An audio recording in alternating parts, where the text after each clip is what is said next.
Hello everyone, in this guide we will cover in detail how to solo Dire Maul East by killing one boss and looting the veins. The run can take somewhere between 10 and 12 minutes depending on how fast you are, but either case you will be eating the lockout. I have shown my talents and my gear in my previous Dire Maul tutorial, but here the only thing that I think that is the most important is having maximum nature resistance and maximum shadow resistance on the pet. The shadow resistance is so that it can take less damage from the shadower pains of the first boss, and the nature resistance is so that it can tank more debuffs from the last boss. So with this said, let's get into it. We start by putting the pet on stay and leaving him behind. As you jump, try to land somewhere in this square, not to pull any pack.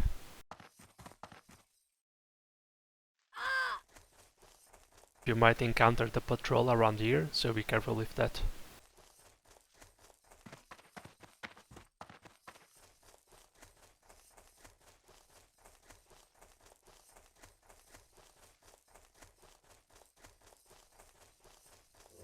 Here is a Dusty Tome spawn. A second accessible Dusty Tome location is in the last boss, which you can loot if he is standing in the middle.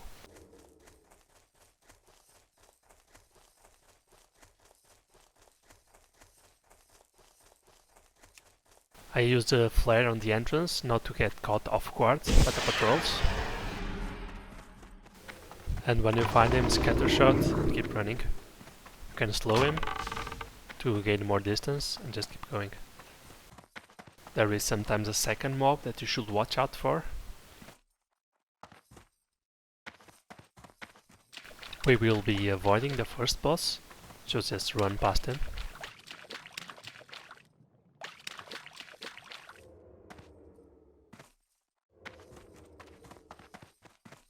And here there might be two mobs again, so I use a flare on the stairs to check out for any surprises. And then as we go up, we will encounter the second mob.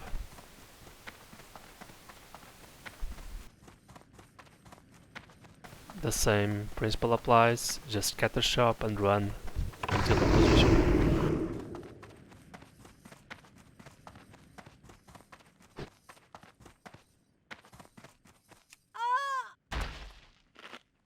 Before engaging the boss, there are some preparations you can adopt to increase your chances of survival.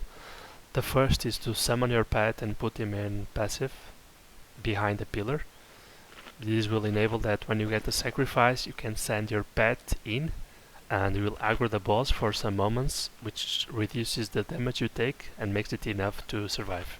Additionally, you can also come here after Dire Maul North, so you have the extra 15% health, and use stamina food as well as a Gordok green grog that you can buy at Dire Maul North, which further increases your stamina. All these buffs combined, or just the food buff and the beer, guarantee that you can survive one sacrifice. Also, always bring health potions with you because you might need them. We engage with a Hunter's Mark, followed by aim shot, multi-shot and serpent sting. We are going to avoid the sacrifice by using the pillar to create line of sight. This works because when you touch the ledge on the right, marked in yellow, he thinks that you are upstairs, so he'll try to go around. This gives you enough time to go back to the position where I am and attack him. When he gets too close to the pillar, just run back, hug the wall and he will go back. I strongly recommend you to use Aspect of the Cheetah because it increases your margin for error. Also, don't stay visible for more than one auto shot and eventually a multi-shot to reduce the time he has to sacrifice you.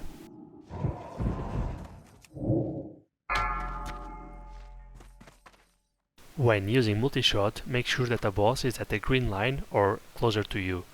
If you use multi-shot and is further away than the green line, the chances that you hit the pack behind are very high, and if you aggro them, you have to reset.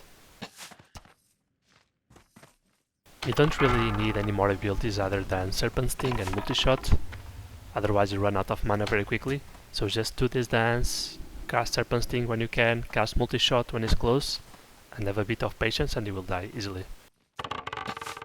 To avoid the sacrifices, don't really rely on DPM notifications because they are a bit late. You can create a weak hour to play a sound when it starts casting, but the most consistent and reliable method that I have found is to look at him. When he starts casting a Kamehameha, just move immediately behind the pillar. Another trick that I found very useful is to put your multi-shot in a hotkey that allows you to move to the right without changing your hand too much. For instance, originally I had my multi-shot in G, which forces me to raise my finger when I have to move to the right side, which is D. I noticed that after putting my multi-shot in Q, I stopped being sacrificed because I can keep my finger in D all the time and I can keep another finger on Q ready to multi-shot. I'm going to show you an example on how you can survive a sacrifice. Notice a couple of things. First, I have 3 stamina buffs, one from Dire Maul North, the food buff and the beer buff. Additionally, since I was staying inside of him all the time in order to try to get the sacrifice for the video, I already have a Shadow Word Pain cast on me.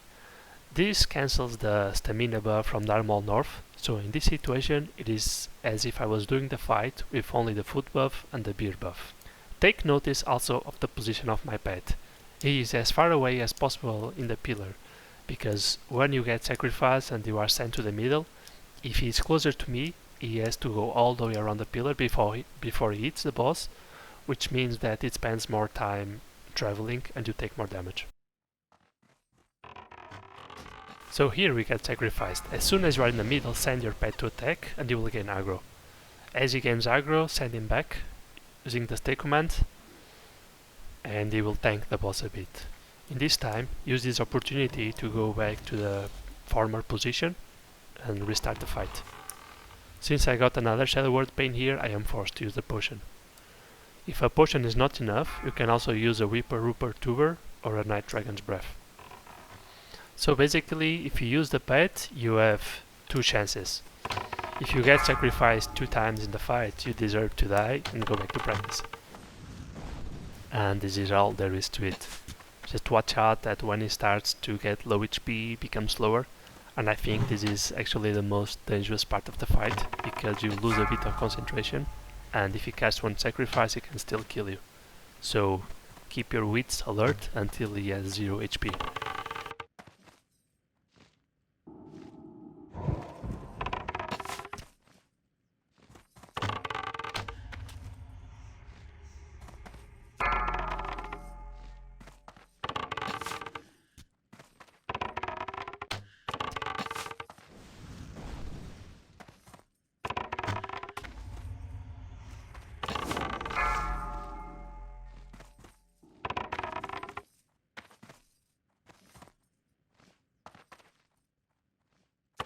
Be careful to kill him in a safe zone where it does not aggro the pack behind when you go try to loot him.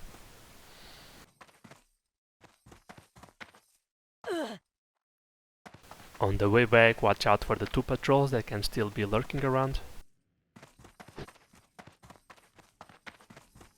So we managed to do it, we can move on. Don't worry if you die a few times when practicing, it takes a bit of muscle memory to know when to hide. And we go talk to the tree so that he opens the door for the final boss.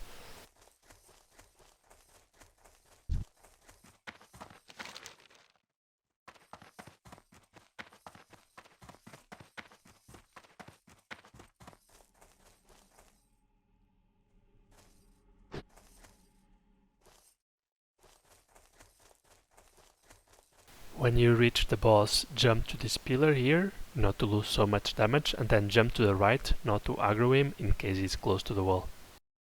Use this time to summon your pet and regenerate the mana as we start the encounter. We will not be killing the boss, we just need to put him at 50%, because at this point the wall to the veins will open and the wimps will come, and even though you can kill them, you don't really need to, and it is quite dangerous. So lay down an immolation trap, and make sure that the boss is not close to the wall before moving in. As you are coming, leave your pet midway in stay and engage him. Since you are on the ledge, the boss will try to go all the way around before reaching you. The boss has 3 forms, each one of them with their own special abilities. A satyr form, where he is now, a tree form and a wolf. You can ignore the tree and the wolf because they are melee and doesn't really matter. What kills you and what you should always avoid is when he is in the satyr form, because here we can cast these two spells, Innervate and Wither.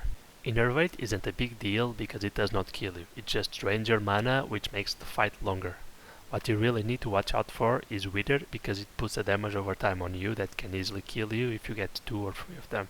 Innervate can be dispelled using a strong anti-venom, and Jungle Remedy dispels both Innervate and Wither. However, Jungle Remedy shares a cooldown with potions, whereas strong anti-venom does not. There are 3 methods to avoid getting these debuffs. The first is to keep maximum range to him, the second to keep him in line of sight, and the third to feign death. During the encounter you will need to use all 3 of them depending on the situation. Let's see an example of all these 3 cases. Here we are using the range. Normally we DPS the boss from the rock. However, when he is in satyr form and he is coming up the ledge, if we stand near the rock he will be too close to us and he can freely cast a dot. So in this case we just go as far as we can while staying up. As he comes closer to us we cannot rely on range anymore. Instead we use this pillar to create line of sight. According to my experience, I found that the maximum distance you can allow him to walk until you have enough time to go to the pillar before he casts the spell is around that mark. Also, this is a good timing to send your pet to attack and then immediately send him back not to take any further damage. This is important because if you feign death and your pet does not have aggro on him, the boss will reset.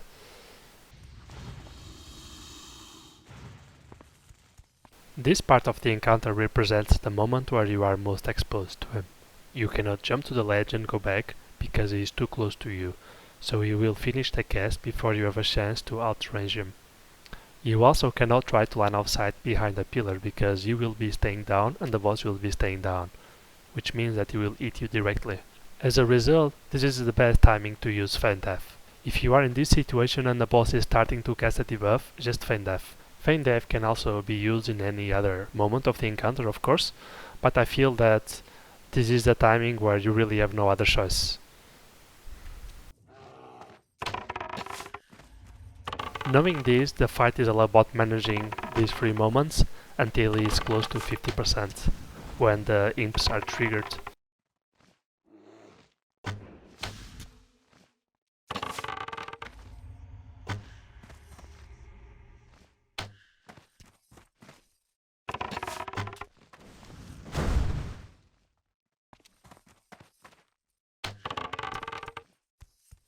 In this footage I do not use feign death yet because I had not reached that conclusion, but this would have been the moment to do it.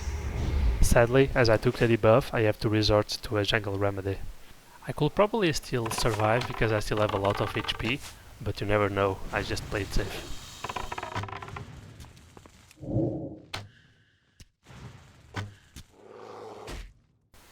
Here I make a mistake regarding pet control.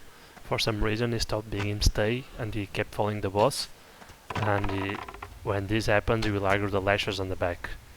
So at this point you have to kite the lashes alongside with the boss, which is not optimal because the lashers have a ranged attack, so they will hit you from time to time. For this same reason you also do not want to use multi-shot when the boss is close to the lasher's back.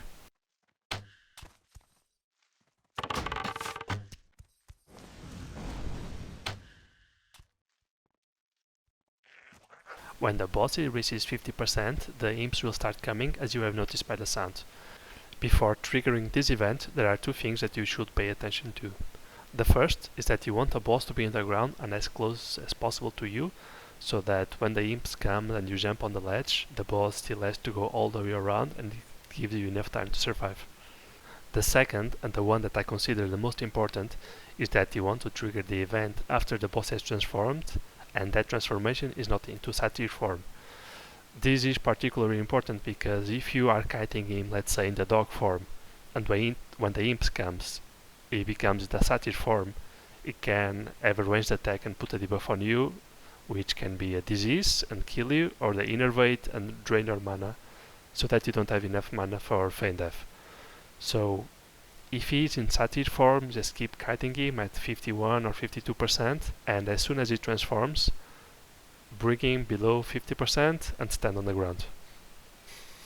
So now that the imps are coming, we jump on the ledge when they are as close to us as possible, We go to this corner, turn on aspect of the cheetah, and start running while egging the rock, otherwise the lashes can attack us and put us debuff, slow us, and cause us to wipe. Before mining the veins, we have to drop combat. There are several ways to do this. The easiest is that if you are a hunter, you can just walk and feign death. If you are a mage or a warlock, jump on this rock and they will temporarily put you out of combat. However, as soon as you get out of this spot, you'll aggro the entire room, because if the imps are alive, the whole room comes to you. So if you are a mage, as soon as you get out of it, quickly AoE the imps down and jump back on it. After you have killed the imps, as long as the boss is far away, you'll not aggro anything, so you can just run to the veins and mine them. However, if you are a warlock and you do not have enough AoE to kill the imps before the whole room kills you, when you are in this spot, just use an invisibility potion and then run to the veins.